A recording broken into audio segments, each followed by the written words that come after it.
Konnichiwa, speed demons. You might ask yourself, what is this goofy thing I'm looking at? This is a Chorokyu made by Tomy Tech, or the parent company, which make Tomika Limited Vintage, and it's a pullback toy.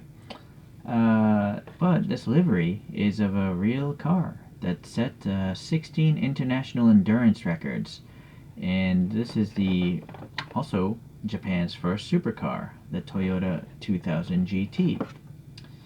So, I just so happen to have picked this up locally. It's the Kyosho version of this car.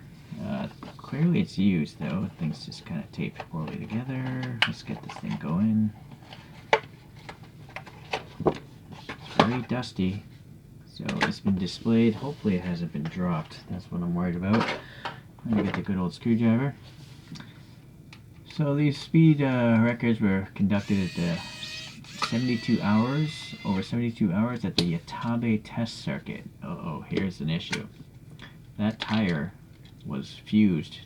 Oh, well, actually, it didn't leave a mark. Sometimes you'll actually see tire tread marks fusing into the plastic bases, but not on this one. Okay. Okay, so I think I was saying 72 hours was the time frame, and they set those records during that time frame at the Yatabe test circuit in Japan. And this is actually in the photos, these two are real photographs, I think, from that event. This is a pre-production mule that was actually made by Carroll Shelby. So it can obviously go. And then, sadly, this original car burnt to a crisp because it was running Dunlop magnesium wheels. Magnesium is highly flammable.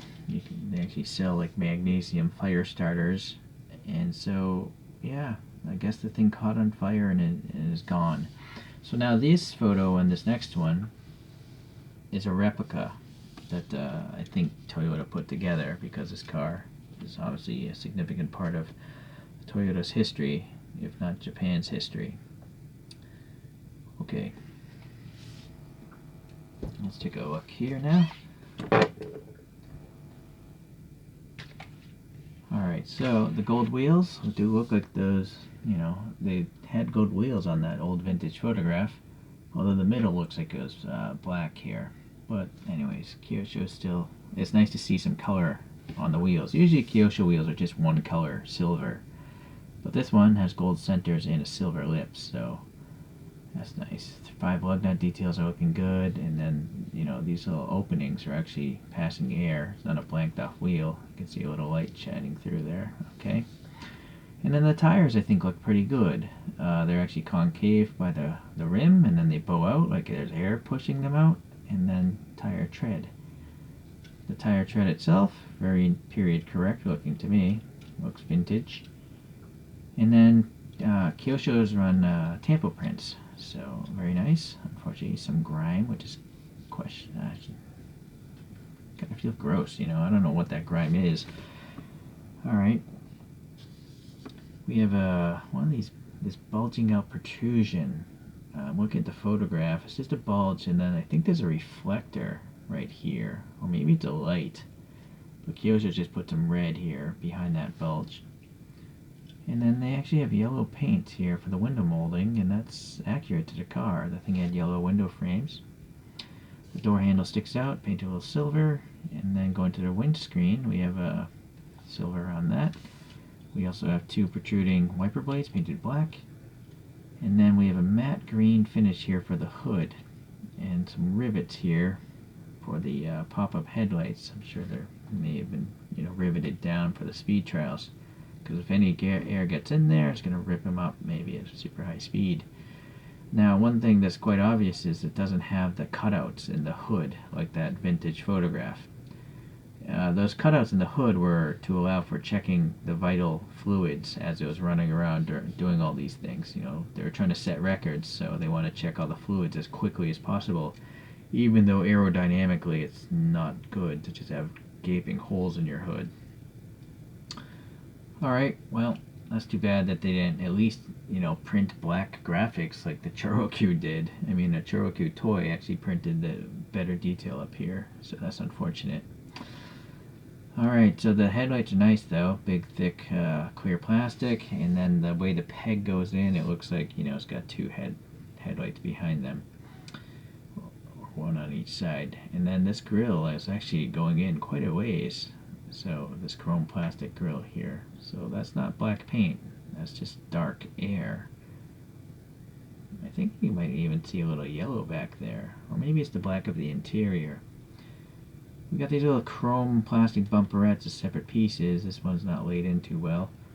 This one's better, but they have the molding sprue cut off on the top. You would think it'd make more sense to cut it off on the bottom where you wouldn't see it as much. But I'm not a mold engineer, so got some little ribs here. Alright, this side of the car looks okay. I don't know why there's just a giant panel here. If anyone knows, please leave a comment. Was that on the other side? Yeah, why? What is this thing? What would that be for on the real production car? Just have a giant access port there. Strange. And then this whole window on this side is painted yellow. Oh, that is true to that photograph. What's missing is some sort of text here or some sort of black graphic here. So that's interesting. That's different from that side. Alright, that bump again, wheels again, they all look good. Now we got some chromed plastic surrounds for these translucent red taillights. So that's good. And then this weird bumperette thing is protruding quite a ways back. But I don't know if that's on the real car. I don't know. It's not on the rebuilt car from that Speed Hunters photo. Fuel filler. Antenna stub painted silver, a little black molding trim painted there, and then the two little teeny exhaust tips, this chrome plastic, separate piece it seems. Moderate detail on the bottom. Sadly it's press fit together, so if there were any problems it'd be hard to fix. Okay.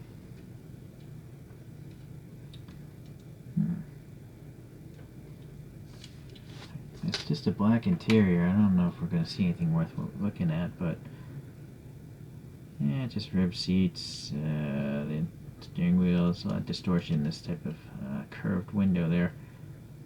Yeah, can't really see much else. It's just a flat deck here underneath the back glass. Alright, well, pleasantly, I didn't see any paint rash, or there it is maybe. It might be on the roof. It's always on the... Seems to start on the top of a diecast, but I can't focus on it. Yeah, I think you can see, yeah, there's some paint bubbling going on right here, and then tiny little bits of it there and there and there. Yeah, so that's too bad. That's quite common with Kyosho, so if you're new to the hobby, keep that in mind. And it's not just Kyosho, a lot of old diecasts tend to have this sort of paint rash problem. Well, let's compare it to a couple other models here.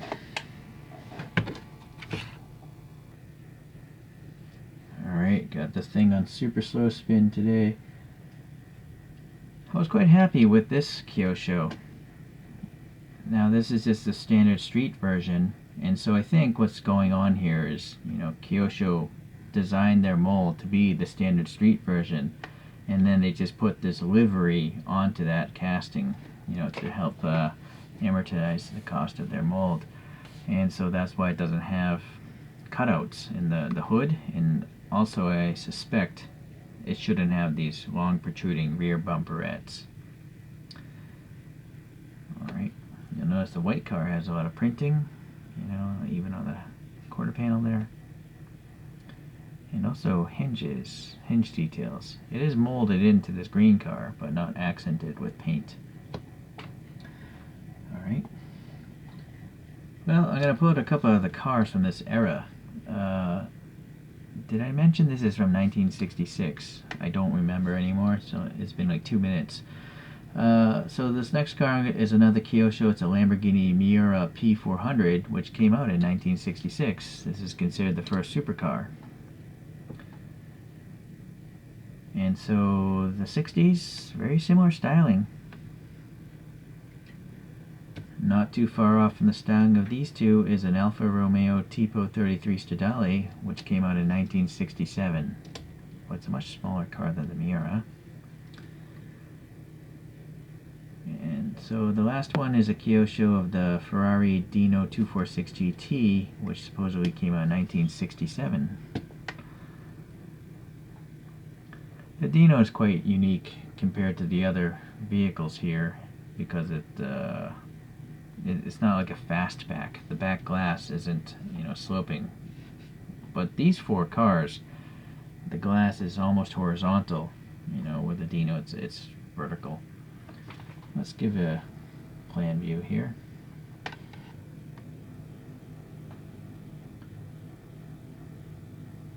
Yeah, so I see like almost all of them except for the Ferrari. They're very similar in their styling.